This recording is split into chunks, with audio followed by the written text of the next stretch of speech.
My name is Spencer Walsh, and on today's News Flash, some people are saying, well, evaluated, of course, some people are saying that Mueller's team said that the report that they made was a little bit harsher on the president than what this summary was. Meet Cheri Bustos, the enemy of progress on the left. Trump is back at it again, rambling about Mexico and the border. It's not good, and further evidence Trump's brain is soup. We'll take a look at what's going on in Brexit. Why Bernie Sanders should be going on Fox News, folks. He should be. I'm sorry.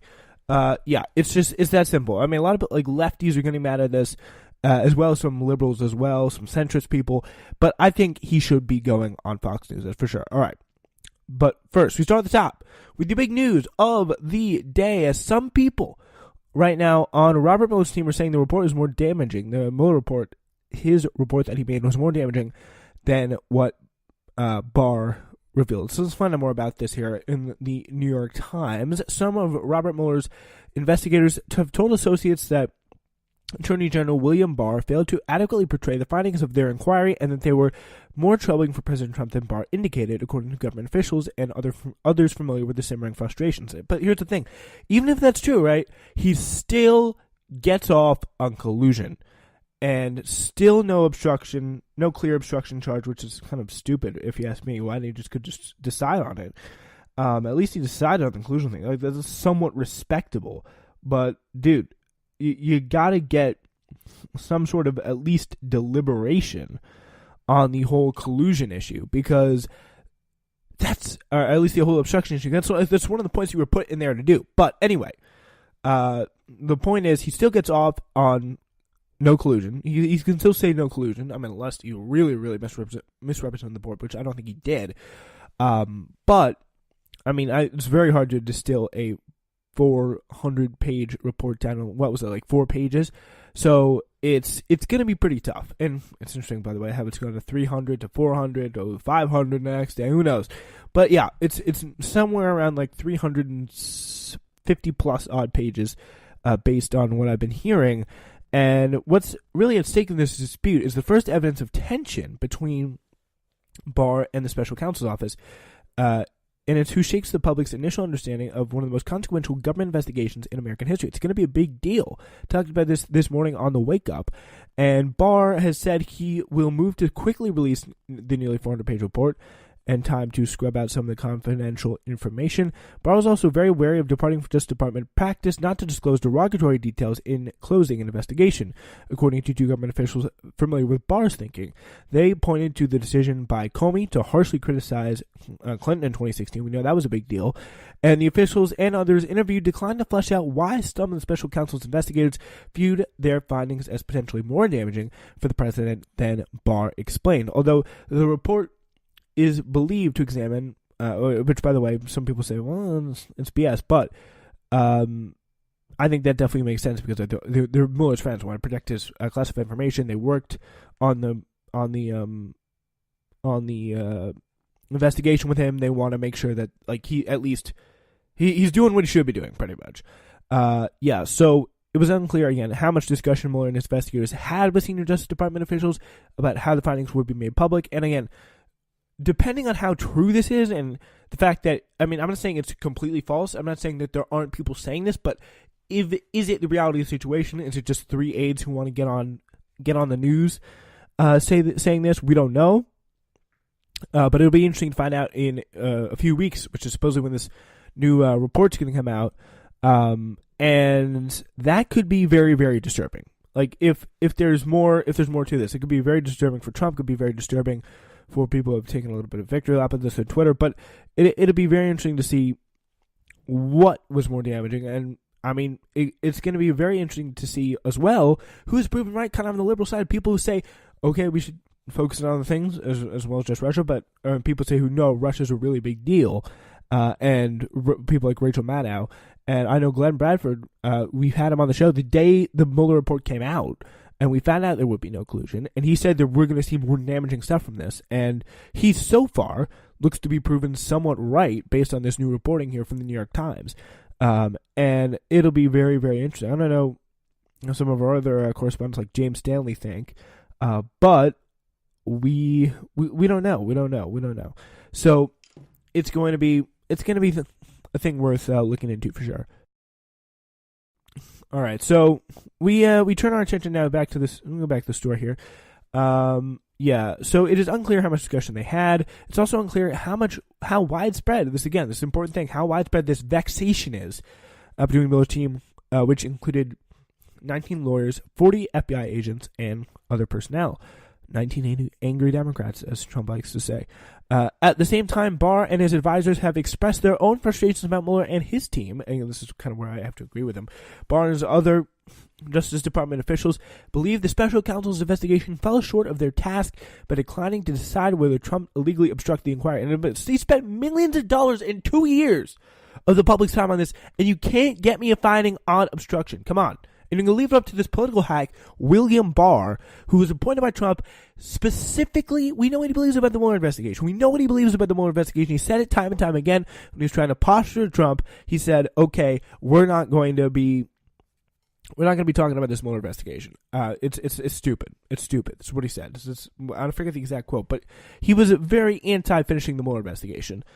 And now that he is now that he's, again, with Trump, who knows what he's going to say. It's probably not going to be much better, but the fact that he held that belief and felt comfortable saying it at one point or another is scary enough as it is. It shows you that he's not really going to be trusted politically as a bipartisan figure, someone who's willing to stand up to Trump. We haven't seen him willing to stand up to Trump yet. The first sign he's good is when Trump attacks him. He's attacked his own political appointees, like Rod Rosenstein.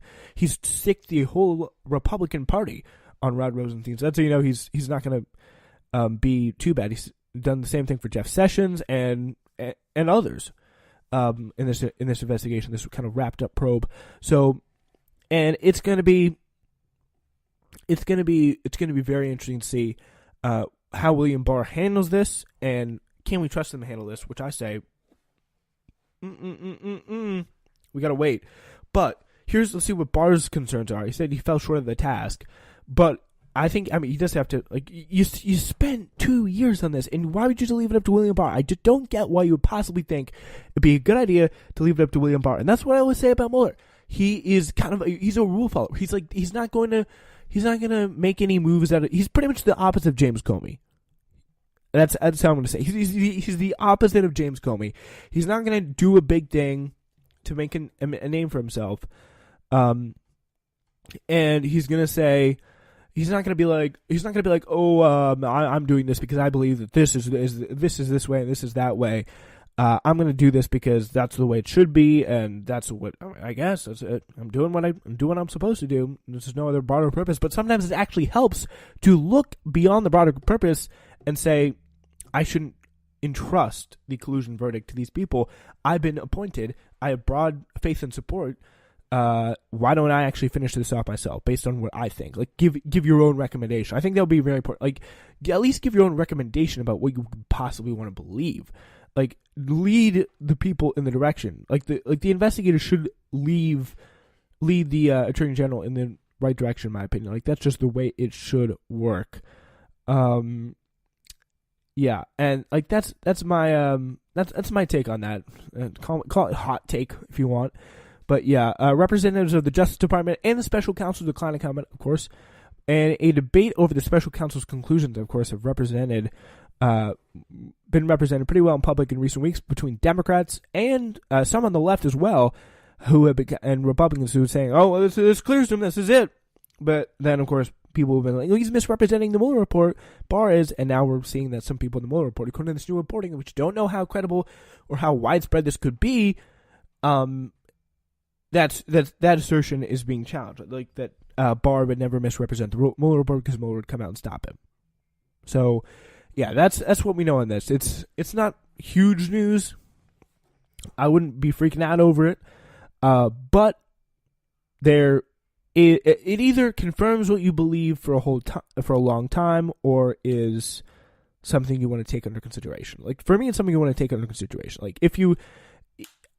at least if you're on the Democratic side. There's three ways you're looking at this.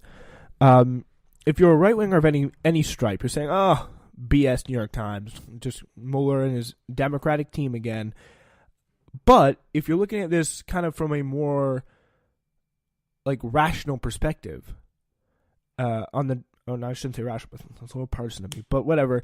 If you're looking at this from kind of the Democratic side, what you would want to say is, right, if you're a Democrat, like a much more Russia Democrat, more of a centrist Democrat, you'd be like, yeah, this confirms what I already knew. I mean, Rachel Maddow told me, and it's this, it's that, and we've heard questions of this. The media's been saying this.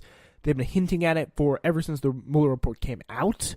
First of all, and second of all, yeah, this makes sense. Like this fits into what I have been told for the past 22 months or however long it's been, and that's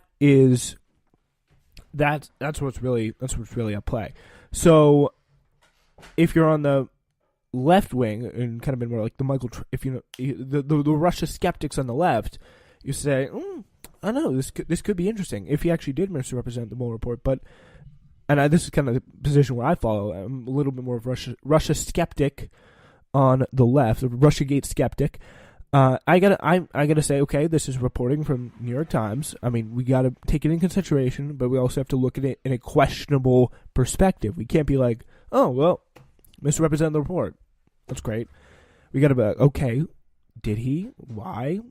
Actually look at it, because we can't just go based off whatever anyone says. So, yeah, those are the way, that's the way people are looking at it, from around the, around the political spectrum here, the left, right, and the Democratic Party.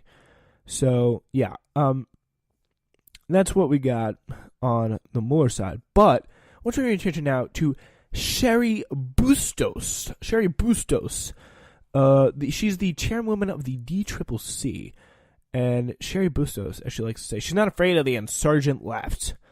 And that's a problem, because she needs to be, because the insurgent left, way more. It's not so much an insurgent if it's literally your entire Democratic base. If you look at the base of the Democratic Party, look at what they believe. Do they support Medicare for all? Do they support this? Do they support tax cuts for the rich? Do they support free college? Do they support literally every little bit of Bernie Sanders' platform, all the way down? Yes, they do. Yes, they do. Yes, they do. Yes, they do. Yes, they do.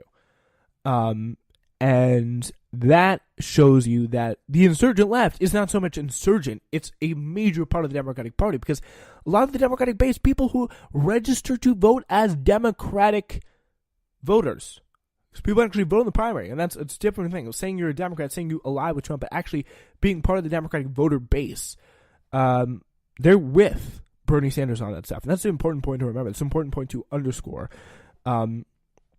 Yeah, so she's the chairman of the Democrats' House campaign arm, and she's really deciding to help all Democrats.